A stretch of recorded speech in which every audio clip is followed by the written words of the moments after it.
Pagsapit ng kadiliman, tila nag-iibang mukha raw ang kamay nilaan.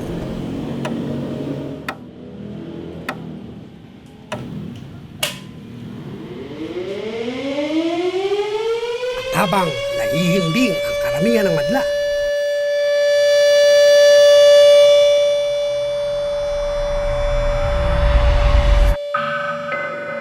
Ama namin, sumasalangit ka, sambahin ang ngalan mo. ang mga tulad naman nila, madalas na abala. O ako yung sumasama dun sa pagkuha ng body. Yung mga kinukuha yung mga bangkay, tingin na sino ang gumagawa nito. Ayun na ata, ayun, nagtatawag na. Bakit naman papatayin yung mga tao na walang kalaban-laban? Profesional mo kami, bakit namin gagawin yun? Pakita ko sa akin ng statistika na sinasabi nila na same period of time, mas marami yung killings under the previous administration. That is a big lie. Maraming dumarating na naghanap. Napakita namin yan. Ito wala talaga. Wala talaga. Ano kaya yun? Wala lang, ayaw na lang nilang hanapin. Hindi natin alam. Hindi ka aasa lang. Talagang ipapalagay mong buhay ang anak mo. Roderick Dionisio po. Wala po. What is the next step? Where are we going? But of course, we in the human rights community will not stop calling the attention of government and saying, respect human rights. Malay lang.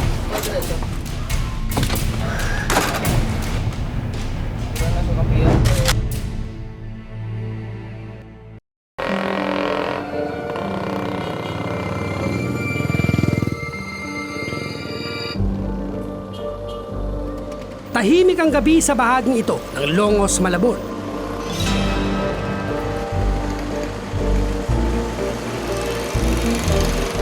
Lugar kung saan matatagpuan ang isa na marahil sa pinaka-kilala ritong establishmento. Ang Eusebio Funeral Services.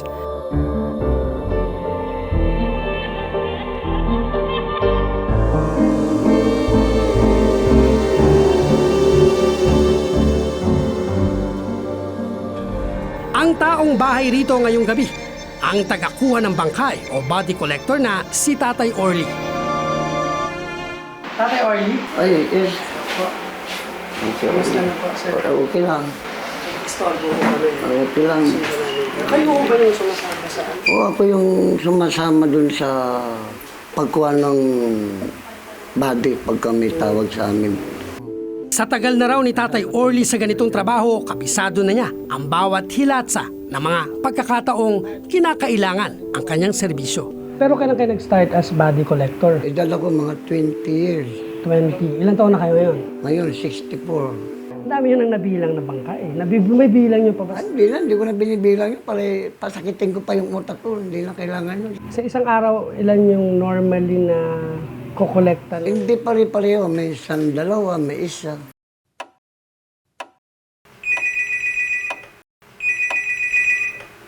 Hello? Hello?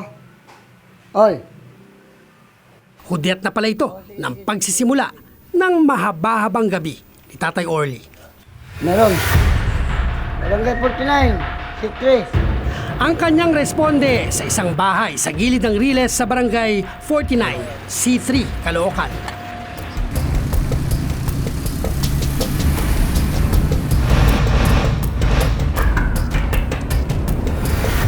Yun, nandun, oh.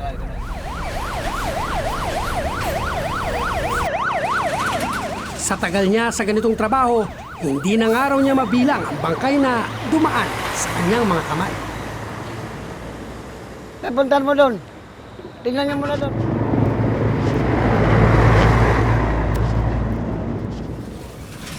Para marating ang crime scene, kailangan daw sumakay ng isang trolley. Ano po nangyari ba, sir? Ano po eh? Bigla na ipagputukan nung paglapit po namin sa dilim eh. Binaybay namin ang madilim na bahaging ito ng Caloocan. Nagawa pang itulak ni Tatay Orly ang trolley ng mga operatiba para lang makaabot sa pinangyarihan ng insidente. Okay. Ano nangyari po pagpasok nyo rito? Okay. Lahat kami nagmamadali patungo sa isang direksyon. Natanong ko agad ang isang bangkay na nakaratay sa isang abandonadong bahay. Tinungo ko ang ilang residenteng nagmamasid sa kabilang bahagi ng riles. Boss, pwede magtanong. Kakilala niyo ho ba? Pero paglapit ko pa lang sa kanila, agad silang nagpulasan. Hindi niyo po. Karamihan sa kanila mga tikom.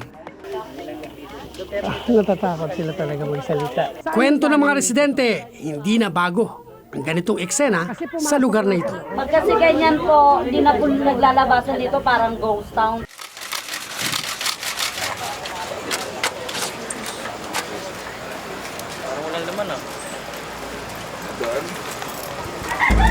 Base sa impormasyon mula sa mga operatiba ng Northern Police District, habang nagsasagawa ng galugad ang kanilang tropa sa lugar, nagpaputok ang suspect na nasa kanila palang drug watch list. Dahilan para ito'y paputukan din ng mga pulis hanggang sa mamatay. Ang bangkay, nakitaan ng 2 pakete ng shabu. Matapos mangalap ng impormasyon ng Scene of the Crime Operatives o SOCO, agad nang pinapasok sa crime scene si Tatay Orly at ang kanyang mga tauhan para kunin ang bangkay.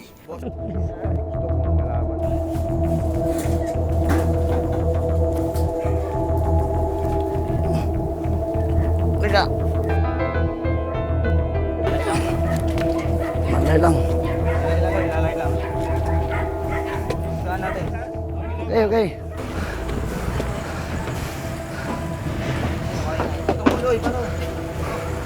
Oh. Sabi sila, marami doon. Wala. Hindi lang sa Kamanava area na sakop ni Tatay Orly nagaganap ang ganitong mga eksena. Ang mga body collector na nakatoka naman sa lungsod ng Maynila. Kaliwat kanan din ang kinukuhang mga bangkay na hinihinalang napatay dahil sa droga.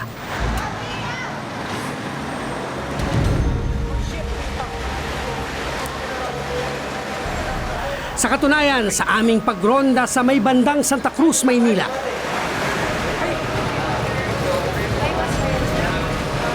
isang lalaki ang nadat na naming nakabulagta sa kalsada. Matapos makaengkwentro di umano ang mga pulis. Ang napatay, pinaghihinala ang holdupper. Pero nakitaan ng 2 pakete ng shabu sa katawan.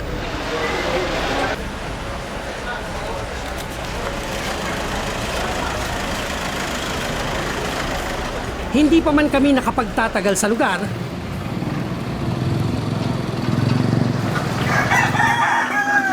tumakbo naman kami sa Port Area, Maynila.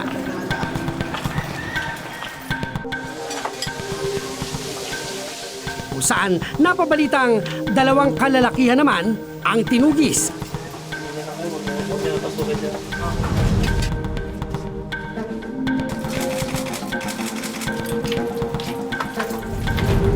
At kalaunay napatay ng grupong hindi rin alam ang pagkakakilanlan. Mga ilan ho kaya yung bumaril? Yan lang yung hindi namin mo alam eh. Kasi isa doon bumagsak. Tapos ito dito bumagsak.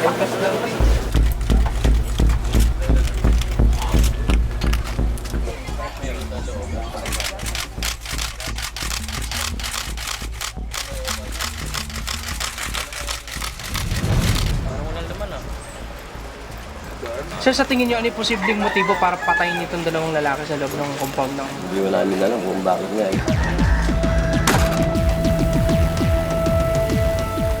Sa pagbabalik ni Tatay Orly, nadagdagan na naman ng isang bangkay ang kanilang punerarya. At dahil nagsisimula pa lang ang gabi, mag-aabang lang siya kung ito'y muling madaragdagan pa.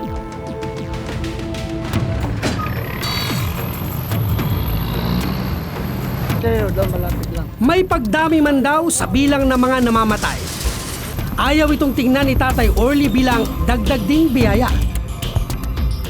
Hindi rin naman daw lubos na lumaki ang kita. Lalo kung natatambakan lang sila ng mga bangkay na wala namang may gustong tumubos. Ang importante raw sa ating sitwasyon ngayon, gawin ng gobyerno ang kanilang trabaho. Habang Malay lang. ginagawa niya ang kanya.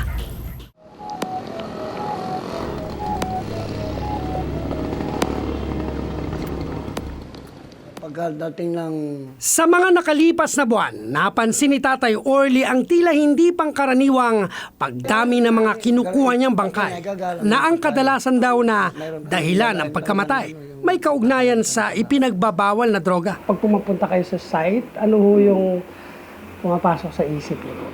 Hindi talagang pag at punta kami, may tawag sa amin, may pinatay na naman. Ang laging nasa isip ko, siguro ito, drug-related na naman. Ang mga pangalang nakalista sa whiteboard na ito, listahan ng pinakahuling mga bangkay na namalagi sa kanilang morgue.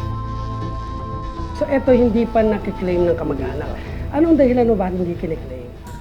Minsan siguro, sa dalawa lang naglalaro sa isip ko eh. Dahil simula nung makaranas ako ng pagkuhan ng mga tukhang na tinatawag. Karamihan na sinasabi ng pamilya, kayo na lang magpalibing, wala kaming pera. Mahirap lang kami. Hindi ko rin alam. Bakit? O baka natatakot ba? O ano? Kasi wala naman dumarating. Tingin niyo ilang porsyento yung nadagdag nung pumasok yung administration ni Presidente? Siguro, mga 30%. Karamihan daw ng nakalista rito may kinalaman sa droga. Dahil sa drugs. Oo, nagdung andun. Ilan po yung mga bangkay? Anim, yung stock ko ngayon dyan. Kasi nagbawas na ako. Dito tayo. Pakibukas mo yung ilaw dyan. Ito, ang tama nito sa katawan yan. Ano? Ito, isang tama lang sa ulo. Ito. Yan puro mga tama sa katawan niya, ulo, katawan niya. So puro baril po ang... Baril lahat yan. Tapos so, lahat sila po puro sa... Yung pumatay po, Yan ang hindi natin alam kung sino yung So, nasa bumaril sa pulis kanila. yun. Oo. pero lahat po drug-related. Drug-related yan. Parang ano po, parang halos lahat sa ulo ang tama. Oo, ulo, tama lang natin karami ulo.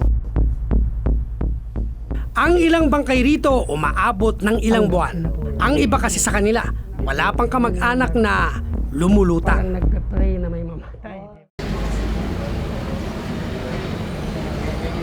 Halos isang linggo na noong mabaril ang asawa ni Gina. Hindi niya tunay na pangalan. Pero magpahanggang ngayon, hindi pa rin daw niya kinukuha ang bangkay ng kanyang asawa sa punerarya. Walang hapas na pinagbabaril daw ng mga armadong lalaki ang kanyang asawa sa loob mismo ng kanilang bahay. Hindi raw nakilala ni Gina ang mga lalaking pumasok sa kanilang bahay. Nagbanta po sila na papatayin daw niya po kami dahil pusher nga daw po kami. Hinala ni Gina may kinalaman sa droga ang pagbaril sa kanyang asawa. Aminado si Gina na gumagamit ang kanyang asawa pero hindi raw siya sumasang-ayon sa ginawang pagpaslang dito. Nakakatakot po, lalo na pag, syempre pag talagang nakaburol na siya, mas mahirap kasi baka yung banta mangyari po. Kung si Tatay Orly, mga katawan ng patay ang hanap. Inalap yung permit, walang permit. Ang 44 anyos namang si Nanay Herminia, Ama namin, sumasalangit ka. sa kasagsagan nitong nagdaang undas, Pasamin ang kaharian mo. nagpa siyang lumibot sa pag-asang makitang buhay pa ang nawawalang anak. Ang anak niya kasing si Eric, kasalukuyang nawawala. At kung tama ang kanilang hinala, ang kanyang pagkawala, konektado sa droga. Madaling araw, alauna. Tumawag ho sa akin yung asawa. Umiiyak na si Eric Tinuko. Nagpunta ho kami sa presinto. Wala hong pinasok na yung anak ko, hindi ko pinasok ng kulungan. Dahil sa Cavite na wala ang anak, halos nasuyod na raw ni Nanay Herminia ang lalawigan sa paghanap. Ang plano nila ngayon, sa Kalakhang, Maynila naman makipagsapalaran. Sir, may naliligaw po bang kayo na... 2 months ago. Magtatanong lang po kami kung meron po sa loob ng ganitong mukha. Picture, tanungin lang natin. Roderick Dionisio po. Wala po. Pati sa morgue ni na Tatay Orly, Sige, pwede ko kayong lumapit, mami. nagbaka sakali rin sila. Wala. Anong po yung hirap na dinaraanan nyo nung time na hinahanap nyo na yung anak nyo? Siyempre, masakit ang dibdib ko dahil yung anak ko nangyari yung ganyan. Dinampot na lang nila. Pagkatapos pagkadampot ayan, kahit saan ako magpunta, kahit saan hanapin. Nanap ko sa morgue, sa presinto, sa kulungan.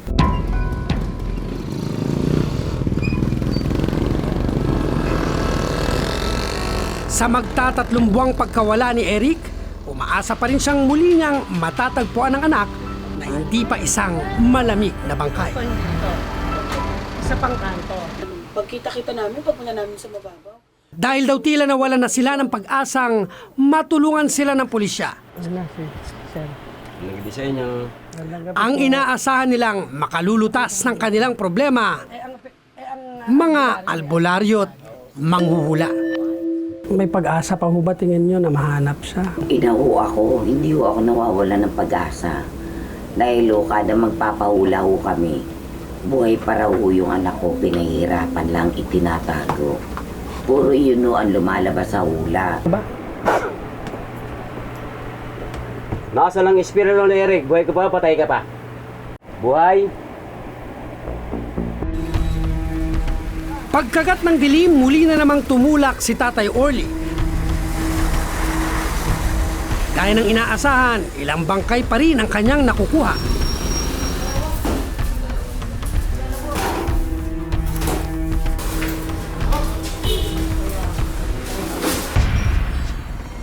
Napasugod naman sa puniraryang pinapasukan ni Tatay Orly ang magkapatid na sina Cherry at Grace. Napaiyak na lang ang dalawa nang malaman nilang napatay ang kanilang kapatid.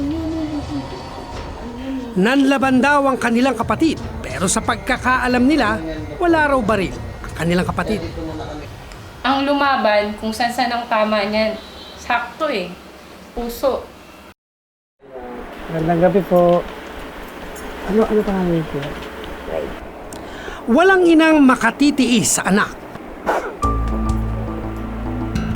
Nasa lang espiritu ni Eric, buhay ka pa, patay ka pa. Ha? Buhay o patay? Eric, nasan ka na? Pero dahil mistulang, pagsuot daw sa butas ng karayom ang paghahanap nila ng hustisya sa tulong ng mga alagad ng batas. Nakahanap ng masasandalan si Nanay Herminia sa katauhan ng isang espiritista. Namimiss ka na ng mga magulang at mahal mo sa buhay. Kaya souvenir mo sila. Ha? Kung souvenir mo sila, bago magpasko o New Year, usulpot kang bigla. Buhay, di ba? Okay. Ihipang kita na ulit, babakod na ako ng Diyos Ama. Magigising ka na.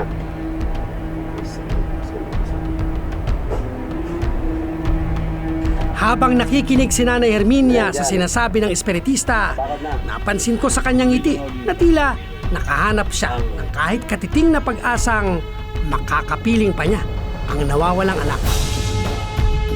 After nito, nung ginawa nung albularyo, kumusta? Salita nga sa amin. Buhay pa si Eric, babalik sa inyo yun. Saan ho kayo mas nagtitiwala?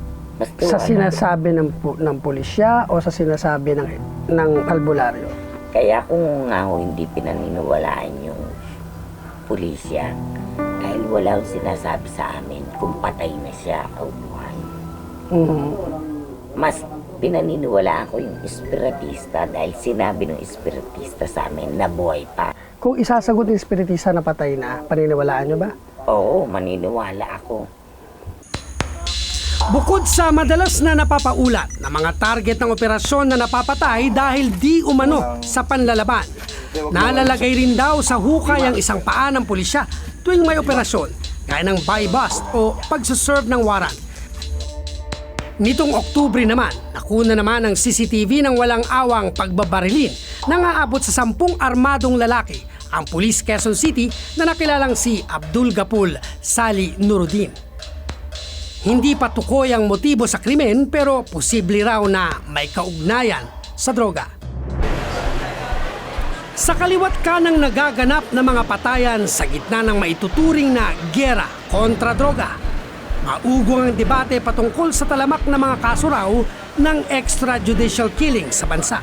Sa international definition, ang sinasabi nila extrajudicial killings encompasses killings by government forces, groups, other groups, or individuals which the government fails to prosecute, investigate, or punish when it has the ability to do so. It could also mean na extrajudicial killings are deliberate killings without due process.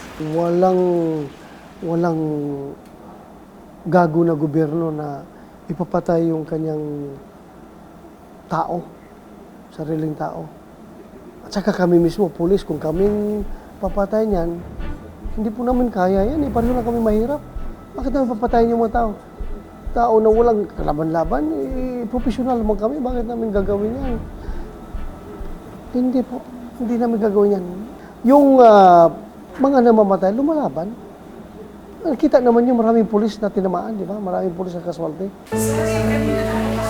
Isa si Senator Laila de Lima sa nagsusulong na itigil ang sinasabing extrajudicial killings. Magbulag-bulagan na lang tayo. Tama lang naman na patayin ng mga yan kasi mga drug pushers, drug users. EJK yan, dahil nga walang kalaban-laban, pinapatay mo. At tingnan mo naman yung profile ng karamihan ng mga pinapatay o namamatay. Karamihan dyan, maliliit lang, meaning di mga mayayaman, small-time drug pushers or suspected drug pushers, suspected drug users. Yung iba nga, inosenteng-inosente. Yung tinatawag na collateral damage. Anong klaseng digmaan ito kontra droga? Kung ang pinapatay lang ay yung mga maliliit, yung mga walang kalaban-laban. Wala ngang indignation, sa tingin ko is because of the general frustration ng mga tao sa sistema natin. Yung sa justice system, parang that's an indictment dahil nga mabagal. Dapat mag-work yung ating criminal justice system properly.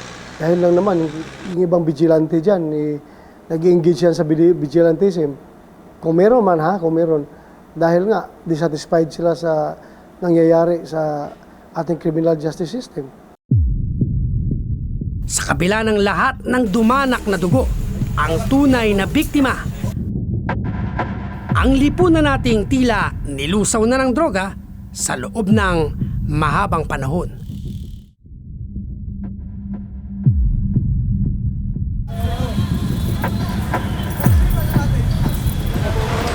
Eksaktong 4 na buwan at 11 araw na mula ng ilusad ng Administrasyong Duterte ang kampanya kontra sa salot na droga at paghahabol sa mga umano'y durugista at tulak ng ipinagbabawal na gamot.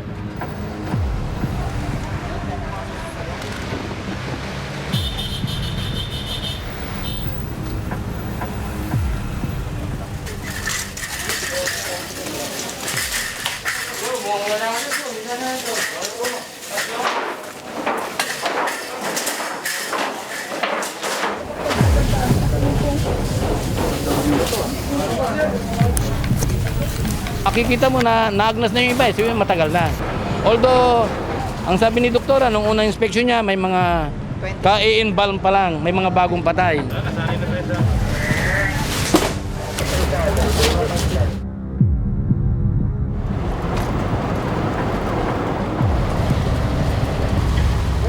nakarang buwan, abutan namin sa Quezon City ang mga trabahador na abala sa pagdidispose ng mga laman ng mga bag na ito. Sa unang tingin ay aakalaing mga patapong basura ang mga bagaheng isinasalansan sa hukay na ito. Pero mga labi pala ito ng daan-daang mga taong naipon sa isang punerarya sa La Loma. Ilan sa kanila hinihinalang napatay dahil sa droga sa mga nakalipas na buwan. Hindi man tiyak kung pawang mga biktima ito ng extrajudicial killings. Iisa ang sigurado. Lahat sila ay hindi nakita o nalapitan man lang ang kanilang mga mahal sa buhay dahil walang pagkakakilanlan.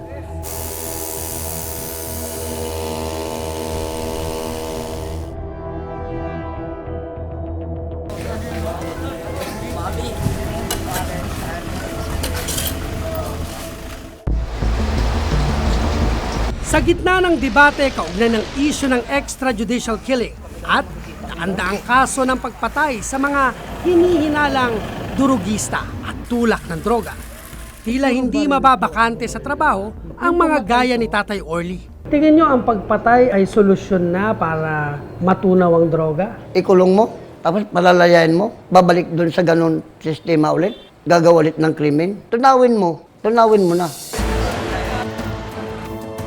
There is a dilemma, but they fail to realize that the life of a criminal is not a life that should be just wasted.